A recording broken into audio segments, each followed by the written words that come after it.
Hi friends అందరికీ నమస్కారం. ఈరోజైతే నేను ఒక కొత్త వ్లాగ్‌తో వచ్చేసాను. ఏంటంటే మనం శ్రీ వరాహ లక్ష్మీ నరసింహస్వామి వారి గిరి ప్రదక్షిణ అయితే మనం ఈరోజైతే చూడడానికైతే వచ్చేసామనమాట. సో చూస్తున్నారు కదా! ముందుగా మన నరసింహస్వామినైతే ఒకసారైతే మనం దండం పెట్టుకుందాము. సో చూసారు కదా! ఈ విధంగా మనకైతే దేవుడు కూడా ఉన్నారు. మీరందరూ కూడా అయితే దండం పెట్టేసుకోండి. సో మీకైతే ఇప్పుడు గిరి ప్రదక్షిణ క్రౌడ్ అయితే మొత్తం కూడా చూపిస్తున్నాను. సో ఇప్పుడు నేనైతే బయలుదేరింది ఒక 5:30 అయింది ఫ్రెండ్స్ టైమొచ్చేసి. అప్పుడే జనాలు చూసారా మొత్తం కూడా అయితే వచ్చేసారు. సో, ఈ విధంగా మనం గిరి ప్రదక్షిణ ఎందుకు చేస్తామంటే, మనకు తీరలేని కోరికలు గిరి ప్రదక్షిణ చేయడం వల్ల సో, మనకైతే తీరుతాయి. ఇంకా మనం ఏమైనా పాపాలు చేసుకున్నా కూడా మొత్తం కూడా పోతాయన్నమాట. సో, చూసారు కదా! ఈ విధంగా మనకైతే క్రౌడొచ్చారు. సో, ఇప్పుడైతే ఒక 6:15 అయింది. అప్పుడే చూసారా చీకటి పడిపోయి అయితే మనకైతే చాలా మంది క్రౌడయితే వచ్చారన్నమాట. సో, చూస్తున్నారు కదా! ఈ విధంగా రోడ్‌లో నడవాల్సింది కూడా మనకైతే అసలు దారే లేదు. ఈ విధంగా మన శ్రీ వరాహలక్ష్మి నరసింహస్వామి దేవస్థానంకైతే అందరూ కూడా అయితే గిరి ప్రదక్షిణ చేస్తూ మన వరాహలక్ష్మి నరసింహస్వామి వారైతే నామస్మరణం అయితే అందరూ కూడా చేస్తున్నారు. సో చూసారు కదా! ఇప్పుడు మనం జనరల్‌గా గిరి ప్రదక్షిణ చేస్తే అందరికీ కూడా ఫుల్‌గా అయితే కాళ్ళ నొప్పులైతే వచ్చేస్తున్నాయి.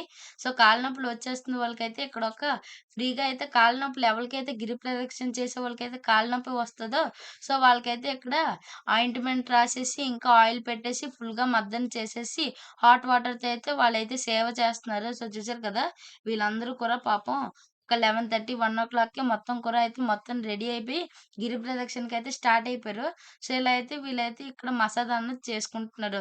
సో, గిరి ప్రదక్షిణకి అందరికీ కూడా అయితే వీళ్ళందరూ కూడా ఏ లోటు లేకుండా అంతా కూడా ప్రసాదాలైతే మొత్తం కూడా పంచేస్తున్నారు. సో, ఇక్కడైతే మనకి మురుముర అయితే ఇచ్చారనమాట. సో, చూసారు కదా!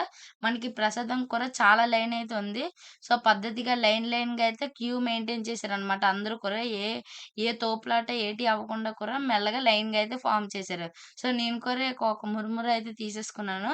ఈ విధంగా మనం అయితే ఈరోజు నీకైతే ప్రసాదాలయితే చూపిస్తున్నాను. సో, ప్రసాదాలన్నది చూస్తున్నారు కదా! మనకైతే ఒక్కొక్క టైప్స్ ఆఫ్ ప్రసాదాలు. సో, మజ్జిగ ప్యాకెట్లు, ఇంకా ఫ్రూట్ సలాడ్లు, కొమ్మి శనగలు, పులిహోర, దద్దోజనం, వెజ్ బిర్యానీ ఇలా బోలెడన్ని ప్రసాదాలనమాట ఫ్రెండ్స్. సో, చూస్తున్నారు కదా! సో, ఎన్ని ప్రసాదాలు కావాలంటే అన్ని ప్రసాదాలు.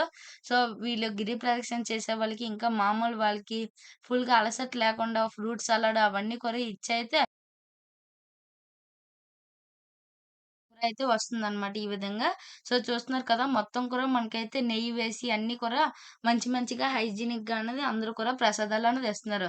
సో, మీకైతే ఒకటి చెప్పాలి ఫ్రెండ్స్ మనమైతే గిరి ప్రదక్షిణ చేసేస్తామని అయితే అనేసుకుంటాము. సో, ఒకవేళ మాటలకైతే సో, చేయడం అయితే చాలా కష్టము. నేనైతే ఒక కరెక్ట్‌గా 2 కిలోమీటర్లు కూడా నడలే నాకు అప్పుడే కాళ్ళ నొప్పైతే వచ్చేసింది. సో, ఇవాళకి ఇంతే ఫ్రెండ్స్. మీ అందరికీ కూడా మా ఛానల్ వీడియో నచ్చినట్టయితే లైక్ చేయండి, షేర్ చేయండి, సబ్స్క్రైబ్ చేయండి. మళ్ళీ ఇంకో వ్లాగ్‌లోనో కుకింగ్ థీమ్‌లో కలుసుకుందాం. Bye bye.